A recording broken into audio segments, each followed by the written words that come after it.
Hello friends, வணக்கம். Welcome to Eva சமையல். எல்லோரும் நல்லா இருக்கீங்களா? இன்றைக்கி நம்ம சேனலில் என்ன பார்க்க போகிறோன்னு பார்த்தீங்கன்னா, நம்ம வீட்டில் இருக்கக்கூடிய மூட்டைப்பூச்சி, குட்டி குட்டி கரப்பாம்பூச்சி, எறும்பு இது எல்லாத்தையுமே நம்ம வீட்டில் இருந்து எப்படி ஒழிக்கிறது தான் பார்க்க போகிறோங்க. பல பேர் தூக்கம் இல்லாமல் இருக்கிறதுக்கு முக்கியமான காரணம் என்னென்னா, ஒன்று கொசுக்கடிங்க, இன்னொன்று மூட்டைப்பூச்சி. இந்த மூட்டைப்பூச்சிலாம் நம்ம வீட்டில் அதிகமாக வர ஆரம்பிச்சிருச்சு அப்படின்னா, நம்ம வீட்டில் இருக்கக்கூடிய பெட்டு, சோஃபா இதில் தான் அதிகமாக தங்கியிருக்குங்க. இதனால பார்த்தீங்கன்னா நமக்கு தூக்கமே கெட்டு போயிடுங்க.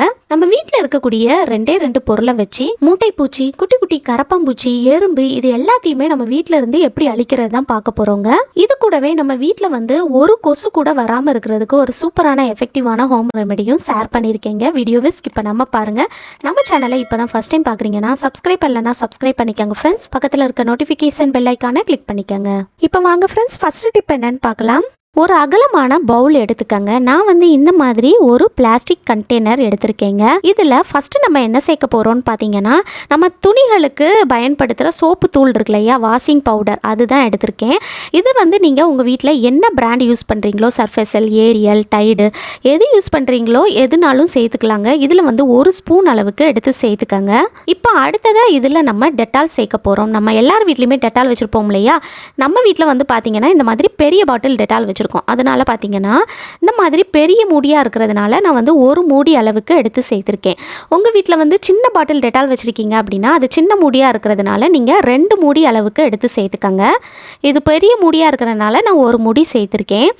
இப்போது அடுத்ததாக இதில் நம்ம தண்ணி சேர்க்கணுங்க. நான் இந்த மாதிரி ஒரு சின்ன பவுலில் 1 கப் அளவுக்கு தண்ணி எடுத்திருக்கேன். இதில் நான் 3/4 கப் அளவுக்கு தான் தண்ணி சேர்த்துருக்கேங்க. 3/4 கப்லேருந்து 1 கப் அளவுக்கு தண்ணி சேர்த்திங்கனாலே போதுங்க. இப்போ அடுத்ததாக நம்ம இந்த மாதிரி ஒரு ஸ்பூனை வச்சு நல்லா கலந்து விட்டுக்கலாம். நம்ம சேர்த்துருக்கிற அந்த வாஷிங் பவுடர் தண்ணியில் நல்லா கரைஞ்சி வர்ற அளவுக்கு நல்லா மிக்ஸ் பண்ணி விட்டுருங்க. நல்லா மிக்ஸ் பண்ணி விட்டதுக்கப்புறமா இதை ஒரு ஸ்ப்ரே பாட்டிலில் சேர்க்கணுங்க. நான் இந்த மாதிரி ஒரு சின்ன ஸ்ப்ரே பாட்டில் எடுத்திருக்கேன். உங்கள் வீட்டில் இந்த மாதிரி ஸ்ப்ரே பாட்டில் இல்லைன்னா கவலையே படாதீங்க. நம்ம கடைகளில் ஜூஸ் பாட்டில், வாட்டர் பாட்டில்லாம் வாங்கினோன்னா இந்த மாதிரி சின்ன பாட்டில் கிடைக்கும் இல்லையா, அதோட மூடியில் கத்தியை நல்லா நெருப்பில் காட்டி ஓட்டை போட்டு எடுத்துகிட்டு இதுக்குள்ளே நம்ம ரெடி பண்ணி எடுத்த லிக்யூடை சேர்த்து ப்ரெஸ் பண்ணி நீங்கள் ஸ்ப்ரே பாட்டில் மாதிரி யூஸ் பண்ணிக்கலாங்க. இப்போது நம்ம ரெடி பண்ணி எடுத்த லிக்யூடை இந்த மாதிரி ஸ்ப்ரே பாட்டிலுக்குள்ளே சேர்த்துக்கலாம். நாம் சேர்த்துருக்கிற வாஷிங் பவுடர், டெட்டால் இந்த ரெண்டுமே பார்த்தீங்கன்னா மூட்டைப்பூச்சி, குட்டி குட்டி கரப்பாம்பூச்சி, எறும்பு இது எல்லாத்துக்குமே சுத்தமாக ஆகாதுங்க. இதை நம்ம அப்படியே எடுத்துகிட்டு போய் நம்ம வீட்டில் எறும்பு, குட்டி குட்டி கரப்பாம்பூச்சி, மூட்டைப்பூச்சி எங்கெல்லாம் ரொம்ப தொந்தரவு பண்ணுதோ அங்கெல்லாம் நம்ம நல்லா ஸ்ப்ரே பண்ணி விட்டாலே போதுங்க, எல்லாமே அழிஞ்சிடும். நம்ம வீட்டில் இருக்கக்கூடிய கட்டில், சோஃபா இதிலெல்லாம் பார்த்தீங்கன்னா மூட்டைப்பூச்சி தொந்தரவு ரொம்ப ஜாஸ்தியாக இருக்குங்க. ஸோ நைட்டு தூங்குறதுக்கு முன்னாடி நீங்கள் பெட் ஸ்ப்ரெட்டெல்லாம் நல்லா உதறிட்டு அந்த பெட்டெல்லாம் நல்லா உதறி பெட் ஸ்ப்ரெட் விரிச்சதுக்கப்புறமா பார்த்தீங்கன்னா பெட்டுக்கு அடியில் அதாவது கட்டிலுக்கு அடியில் நீங்கள் நல்லா ஸ்ப்ரே பண்ணி விடுங்க. கட்டிலுக்கு அடியில் சுற்றி நல்லா ஸ்ப்ரே பண்ணி விட்டிங்கனாலே உங்களுக்கு அந்த மூட்டைப்பூச்சி தொந்தரவு இருக்காதுங்க. மூட்டைப்பூச்சி நீங்கள் பார்த்தீங்க அப்படின்னா அதுக்கு மேலேயே நீங்கள் ஸ்ப்ரே பண்ணி விடலாம். அந்த மாதிரி செய்கிறப்ப கண்டிப்பாக அது அழிஞ்சிடுங்க. கண்டிப்பாக ட்ரை பண்ணி பாருங்கள். இந்த மாதிரி உங்கள் வீட்டில் இருக்கக்கூடிய சோஃபா கடியில், சோஃபாவில் இருக்கிற கேப்புக்குள்ளெல்லாம் நீங்கள் ஸ்ப்ரே பண்ணி விடலாம். கிச்சனில் ஒரு குட்டி கரப்பாம்பூச்சி ஒன்று ஓடிக்கிட்டு இருந்துச்சுங்க. நான் அதுக்கு மேலே ஸ்ப்ரே பண்ணி விட்டேன். 1 நிமிஷம் கூட ஆகலைங்க, ஃபியூ செகண்ட்ஸ்லேயே அது இறந்து போயிடுச்சு. நீங்கள் கண்டிப்பாக ட்ரை பண்ணி பாருங்கள். உங்கள் வீட்டில் இருக்கக்கூடிய குட்டி குட்டி கரப்பாம்பூச்சியுமே அழிஞ்சிடுங்க. கரப்பாம்பூச்சி தொந்தரவு எங்கெல்லாம் இருக்கோ அங்கெல்லாம் கூட நீங்கள் ஸ்ப்ரே பண்ணி விடலாம். அடுத்து பார்த்தீங்கன்னா நம்ம வீட்டில் ரூமில் ஒரு மூட்டைப்பூச்சை பார்த்தேங்க. உடனே நான் ஒரு கையில் வீடியோ ஷூட் பண்ணிகிட்டே டக்குன்னு நான் இன்னொரு கையில் ஸ்ப்ரே பண்ணிகிட்டு இருந்தேன். செம ஸ்பீடாக ஓடிச்சிங்க. மூட்டைப்பூச்சி செம ஸ்பீடாக ஓடும். ஸோ எப்படியாவது வீடியோவில் காட்டிடலாம் அப்படின்னு தான் வீடியோ ரெக்கார்ட் பண்ணிகிட்டே நான் மேலே ஸ்ப்ரே பண்ணேங்க. நான் ஸ்ப்ரே பண்ணி 1 நிமிஷம் கூட ஆகலைங்க, ஃபியூ செகண்ட்ஸ்லேயே அது அழிஞ்சிடுச்சு. பாருங்கள், அது இறந்து போயிடுச்சு. இந்த மாதிரி நீங்கள் மூட்டைப்பூச்சியை பார்த்தீங்கன்னா அதுக்கு மேலேயே கூட ஸ்ப்ரே பண்ணி விடலாம். அடுத்து நம்ம வீட்டில் எறும்பு தொல்லை எங்கே ரொம்ப ஜாஸ்தியாக இருக்கோ அங்கெல்லாம் கூட இந்த மாதிரி நம்ம ரெடி பண்ணி எடுத்த லிக்யூடை ஸ்ப்ரே பண்ணி விடலாங்க. இந்த மாதிரி செய்கிறப்ப நமக்கு எறும்பு தொந்தரவும் இருக்காது. கண்டிப்பாக ட்ரை பண்ணி பாருங்கள். இந்த டிப் உங்களுக்கு பிடிச்சிருந்துச்சுன்னா லைக் பண்ணிக்கோங்க. உங்கள் ஃப்ரெண்ட்ஸ் அண்ட் ஃபேமிலி மெம்பர்ஸ் கூட ஷேர் பண்ணிக்கோங்க. இப்போ வாங்க ஃப்ரெண்ட்ஸ், அடுத்த டிப் என்னன்னு பார்க்கலாம். கொசுக்களை எப்படி நம்ம வீட்டில் இருந்து ஈஸியாக விரட்டி அடிக்கிறதுன்னு பார்க்கலாம். பொதுவாக நிறைய பேர் வீட்டில் பார்த்தீங்கன்னா கொசுவை விரட்டி அடிக்கிறதுக்கு கொசுபத்தி சுருள் யூஸ் பண்ணுவோம். ஆனால் ஒரு சுருள் நம்ம வீட்டில் இரவு முழுசும் எரியறதுனால அதில் வரக்கூடிய புகை பார்த்தீங்கன்னா 100 சிகரெட் பிடிப்பதுக்குண்டான சமம் சொல்கிறாங்க. அந்த அளவுக்கு ஒரு கெடுதலை ஏற்படுத்தும்.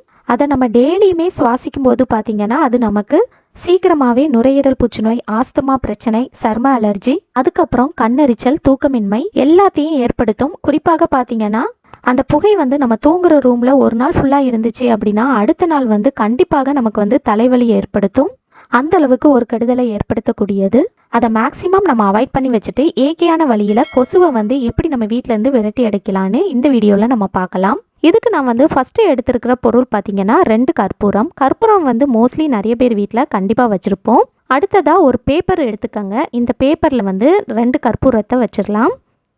இப்போ அடுத்ததாக நான் எடுத்துருக்கிற பொருள் பார்த்திங்கன்னா கட்டி சாம்பிராணி. இந்த கட்டி சாம்பிராணி பார்த்திங்கன்னா எல்லா டிபார்ட்மெண்ட் ஸ்டோர்லேயும் கிடைக்கும். அது மட்டும் இல்லாமல் நாட்டு மருந்து கடைகள்லேயும் கண்டிப்பாக கிடைக்கும். கட்டி சாம்பிராணி வந்து உங்கள் வீட்டில் இல்லை, கம்ப்யூட்டர் சாம்பிராணி தான் இருக்குது அப்படின்னா அது கூட நீங்கள் வந்து பயன்படுத்தலாம். இந்த கட்டி சாம்பிராணியும் கற்பூரமும் பார்த்திங்கன்னா கொசுவுக்கு சுத்தமாக பிடிக்காதுங்க. கொசு மட்டும் இல்லாமல் ஈக்களுமே நம்ம வீட்டு பக்கம் வரவே செய்யாது. இதை வந்து இந்த மாதிரி பேப்பருக்குள்ளே வச்சுட்டு இந்த பேப்பரை வந்து ஃபோல்டு பண்ணிடலாம். அடுத்ததாக ஒரு இடிக்கலை வச்சு இதை வந்து நல்லா தட்டி எடுத்துக்கலாம். இதை நல்லா பவுட்ரு பண்ணி எடுத்துக்கோங்க. இப்போ பாருங்கள், நம்ம வந்து நல்லா பவுட்ரு பண்ணி எடுத்தாச்சு. இந்த மாதிரி நல்லா பவுட்ரு பண்ணி எடுத்துக்கோங்க. இப்போ அடுத்ததாக நான் வந்து இந்த மாதிரி ஒரு சின்ன கிண்ணம் எடுத்திருக்கேன். இதில் வந்து நம்ம பவுடர் பண்ணி எடுத்ததை சேர்த்துக்கலாம். இப்போ அடுத்ததாக நான் எடுத்துருக்கிற பொருள் பார்த்திங்கன்னா பிரிஞ்சி இலை, பே லீஃப்னு சொல்லுவோம் இல்லையா, நம்ம வீட்டில் கண்டிப்பாக இது வந்து வச்சுருப்போம். இதை வந்து இந்த மாதிரி சின்ன சின்ன பீஸாக கட் பண்ணி எடுத்து சேர்த்துக்கலாம். கொசுவை விரட்டுறதுக்கு இந்த பிரிஞ்சி இலையும் ரொம்பவே எஃபெக்டிவான ஒரு இன்க்ரீடியன்ட் தான். இப்போ அடுத்ததாக நான் எடுத்துருக்கிற பொருள் பார்த்திங்கன்னா வேப்ப எண்ணெய். இந்த வேப்ப எண்ணெய் பார்த்திங்கன்னா நிறைய கடைகளில் கிடைக்கும், நாட்டு மருந்து கடைகள்லேயும் கண்டிப்பாக கிடைக்கும். இந்த வேப்ப எண்ணெயில் நம்ம வந்து 1 டீஸ்பூன் அளவுக்கு எடுத்து சேர்த்துக்கலாம். வேப்ப எண்ணெய் உங்கள் வீட்டில் இல்லை, ஆனால் வேப்ப இலை இருக்குது அப்படின்னா அந்த வேப்ப இலையை வந்து நல்லா வெயிலில் காய வச்சு அதை கூட நீங்கள் எடுத்து சேர்த்துக்கலாம். வேப்ப எண்ணெய் சேர்த்ததுக்கப்புறமா அடுத்ததாக நான் வந்து இன்னொரு பிரிஞ்சி இலை எடுத்திருக்கேன். இதில் வந்து மேலே வந்து 2 துளி வேப்ப எண்ணெய் சேர்த்துக்கலாம். சேர்த்துட்டு இந்த மாதிரி முன்பக்கமும் பின்பக்கமும் நல்லா தடவி விட்டுருங்க. தடவி விட்டுட்டு நம்ம வந்து இதை இந்த மாதிரி கிண்ணத்துக்கு மேலே வச்சிடலாம். அதுக்கப்புறமா பார்த்திங்கன்னா இந்த இலையில் வந்து நம்ம நெருப்பை வச்சு பற்ற வச்சிடலாம். சாயங்காலம் வந்து ஒரு 5 மணிக்கு மேலே நீங்கள் வந்து இந்த மாதிரி செய்யுங்க. கொசுவுக்கு சுத்தமாக பிடிக்காது. கொசு வந்து உங்கள் வீட்டு பக்கம் வரவே செய்யாதுங்க. இதிலிருந்து நல்ல ஒரு வாசனை வரும். உங்கள் வீடு ஃபுல்லாகவே நல்ல வாசனையாக இருக்கும். கொசுவுக்கு சுத்தமாக பிடிக்காது. கொசு உங்கள் வீட்டு பக்கம் வரவே செய்யாதுங்க. நீங்களும் நிம்மதியாக தூங்கலாம். இதிலிருந்து வரக்கூடிய புகை பார்த்திங்கன்னா நம்ம உடம்புக்கு எந்த வித கெடுதலும் ஏற்படுத்தாதுங்க. இயற்கையான முறையில் கொசுவை விரட்டியாச்சு.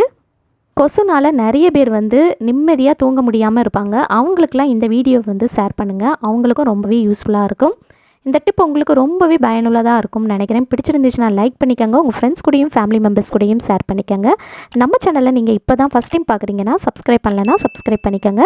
பக்கத்தில் இருக்க நோட்டிஃபிகேஷன் பெல் ஐக்கானை கிளிக் பண்ணிக்கோங்க. தேங்க்யூ.